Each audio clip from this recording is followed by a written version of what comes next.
C'est l'autre dérive du géant chinois Shein dont on parle beaucoup qui est de plus en plus pointé du doigt. Le plagiat. Visiblement, la plateforme copie de nombreux modèles de vêtements et les vend ensuite jusqu'à 4 fois moins cher. C'est ce qui est arrivé à Pauline, une jeune créatrice française, et c'est assez flagrant. Marie Justet avec Émilie Rousseau et Valérie Benet. Depuis 4 ans, Pauline Moisson confectionne des vêtements dans son atelier à Lyon. Mais il y a 2 semaines, elle découvre que ses créations ont été copiées à l'identique par le géant chinois de la fast fashion, Shein. Du coup, voilà. Donc c'est vraiment en plus les mêmes coloris pastel, c'est les chemises d'hommes que je sélectionne à chaque fois. C'est notre modèle qui marche le mieux, c'est celui qui plaît le plus aux clientes. J'ai énormément travaillé dessus pour que ce soit une pièce qui ait 0 impact carbone presque, qui est made in France, enfin on se bat pour ces valeurs-là.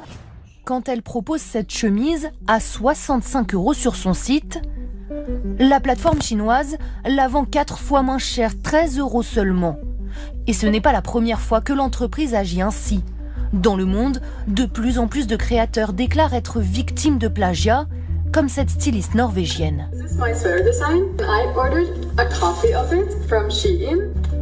Créé en 2008, le géant chinois s'est imposé rapidement dans le monde avec ses petits prix et ses collections renouvelées en permanence.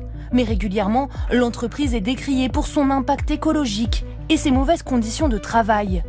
Le plagiat ne serait qu'un abus de plus, selon cette représentante d'un collectif. C'est l'expression d'un modèle. Un modèle qui tire les coûts vers le bas par tous les moyens et qui, par la même occasion, bafoue les droits humains des travailleurs et des travailleuses, qui bafoue l'environnement et que, bien évidemment, on va pas se soucier de payer une créatrice pour son art. Pour les petits créateurs, difficile de lutter contre le géant Shein. Beaucoup d'entre eux renoncent à attaquer l'entreprise en justice dans un combat qu'ils estiment perdu d'avance.